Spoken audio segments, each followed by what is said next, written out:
Ақтөбе облысы. Шағын ауыл. Қазан айының соңғы күндері. Кешкі сағат 8 шамасында күн еңкейіп ауылды көкшіл ала көлеңке басқан.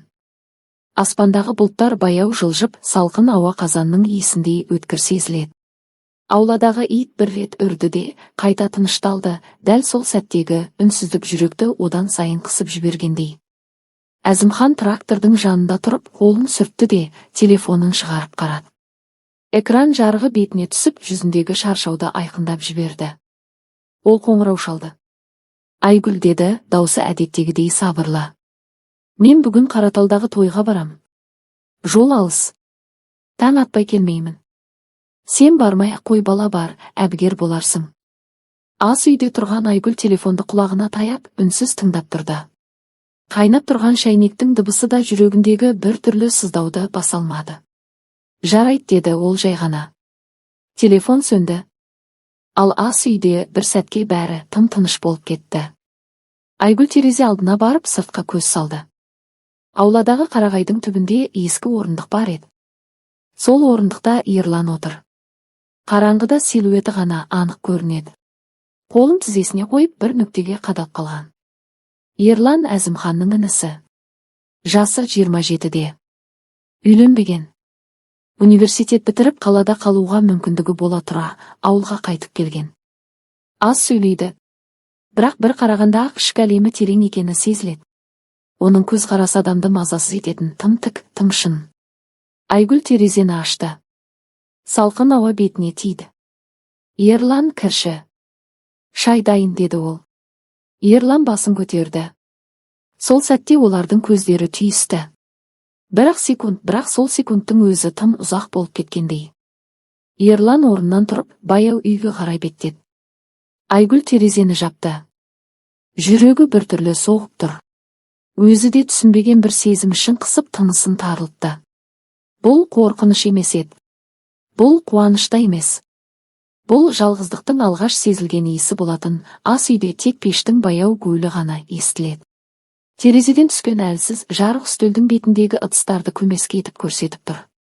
Айгүл дастарханға қымыз құйып бауырсақты түзеп қойды. Қарапайым кешкі ас, бірақ сол қарапайымдықтың өзінде бір түрлі салмақ бар. Ерлан қарсы бетте отыр. Қолындағы қасықты қымызға баяу батырып қайта шығарып қояды. Сөйлегісі келетіндей, бірақ сөз таба алмай отырған адамға ұқсайды. Ағам тойға кетті ме? Деді ол ақырын. Иә, Қараталға, деді Айгүл, жол алыс екен. Үнсіздік қайта орнады. Айгүлдің қолы шай құятын шәйнекке жеткенде сәл дірілдеп кетті. Ыстық шай дастарханға тамып, ақ дастарханның үстінде қарада қалдырды. Ой, деді ол асығыс, кешір. Ол шүберек алып дақты сүрте бастады. Бірақ қолының дірілі басылар емес. Соңғы кезде деп бастады да тоқтап қалды. Ерлан көзін көтерді. Оның қарасы бір сәтке ғана жеңгесінің жүзіне тоқтады. Айгүл сөзін өзі де күтпегендей жалғастырып жіберді. Жалғыздықтан ішім бір түрлі күйетін болды деп күлгенсіп қойды. Бұл күлкі шын күлкі емес еді. Ол ішкі жанайқайдың сыртқа абайсыз шыққан дыбысы ғана. Ерлан қасықты қимылдатпай қалды. Үстел үстінде тұрған сағаттың тықылы анық естілді. 1 секунд, 2 секунд. Айгүл оның өзіне қарап отырғанын сезіп көзін тайдырып әкетті. Беті ду ете қалды. Ыдысты жуып тастайын деді де, орнынан тұрып кетті. Судың ағысы қосылғанда ғана тынысы сәл орнына келгендей болды.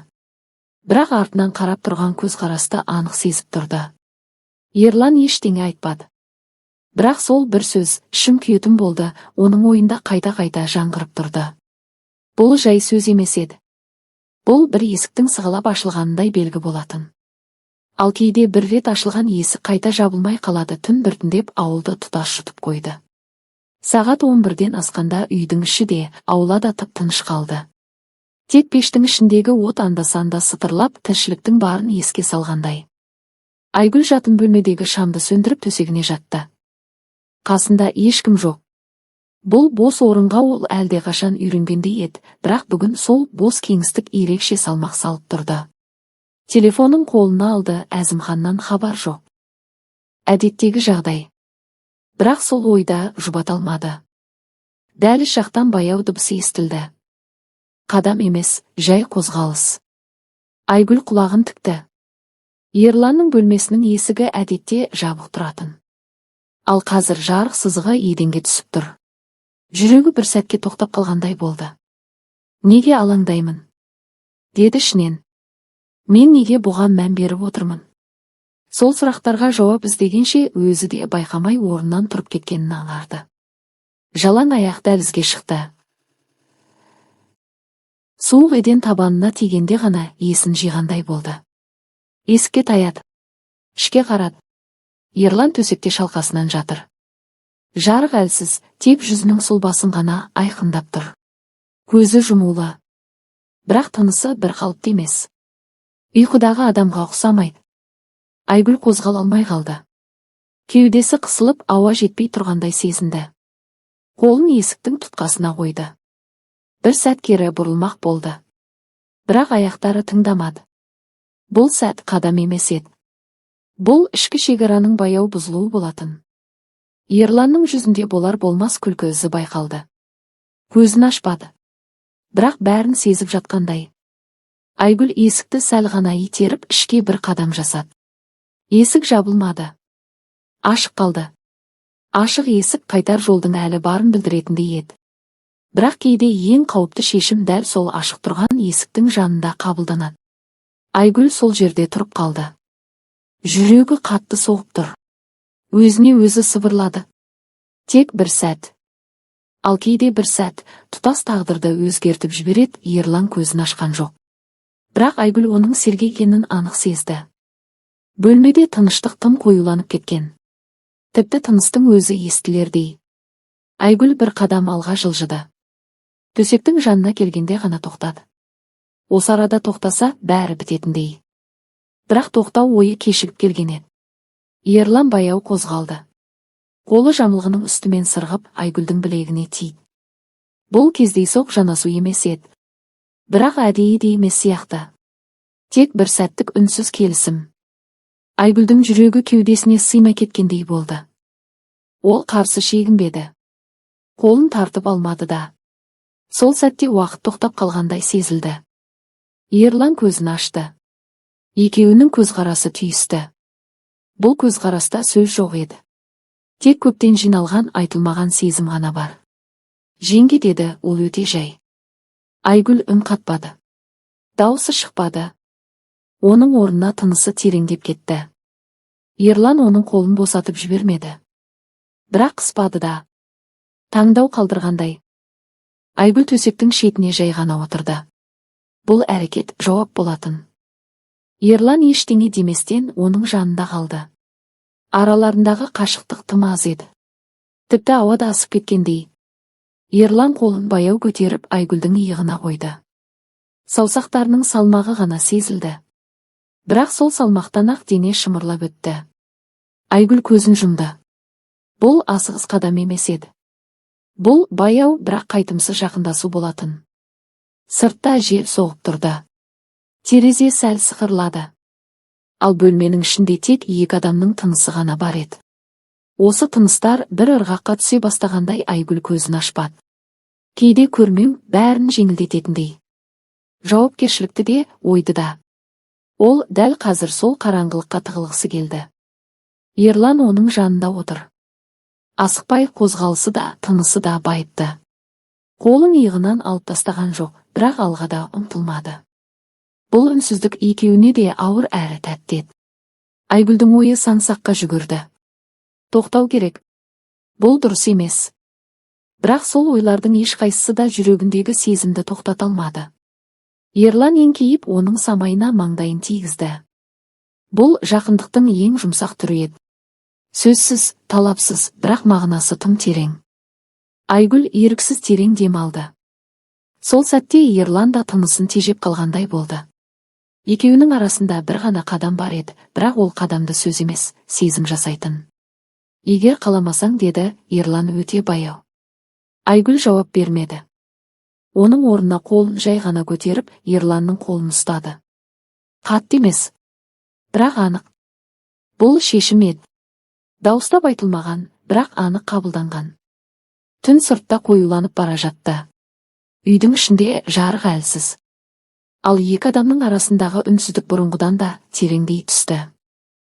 Бұл үнсіздік енді кері шегінуге мүмкіндік бермейтіндей еді, бөлме іші бұрынғыдан да тынышталып кеткендей. Тіпті уақыттың өзі баяулағандай әсер қалдырды. Айгүл мен Ерлан бір-біріне тым жақын отыр.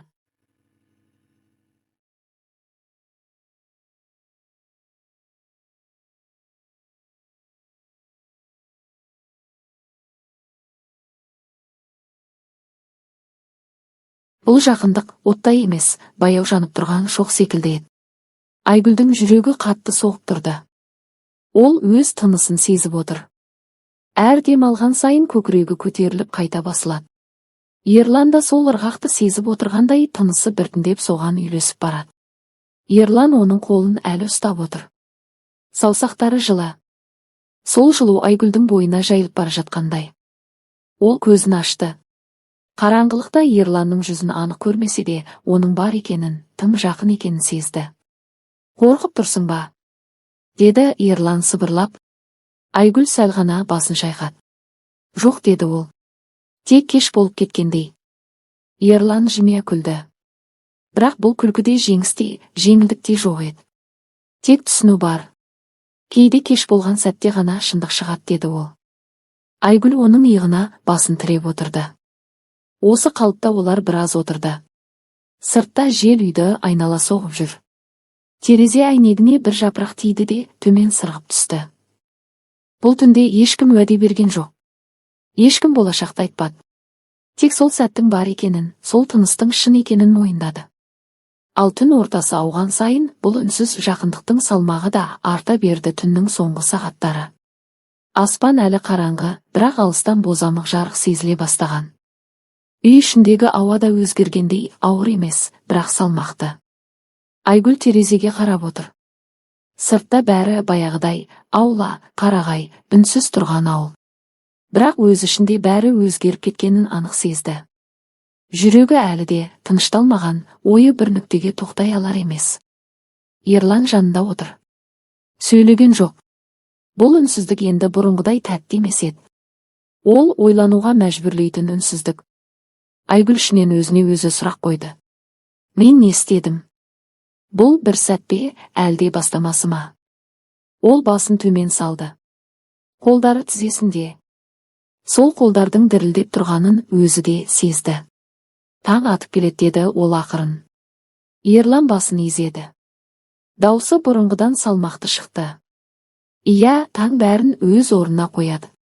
Айгүл оның жүзіне қарады. Сол көзқараста өкініште бар еді, бірақ жалтару жоқ. Ол осыны түсінді, бұл түн ешқашан ұмытылмайды. Бірақ дәл сол үшін де оңай жалғаса алмайды. Айгүл орнынан тұрды. Дәлізге қарай жүрді. Есіктің алдында бір сәт тоқтады. Бұл туралы ешкім білмесін, деді ол артына бұрылмай. Білмейді, деді Ерлан, бірақ екеуміз ұмытпаймыз. Айгүл есікті жапты. Бөлмеде Ерлан жалғыз қалды. Таң атып келе жатты. Жаңа күн басталады. Бірақ ол күн бұрынғыдай болмайтыны анық еді. Кейбір түндер өмірді өзгертіп жібереді. Айқаймен емес. Үнсіз ғана.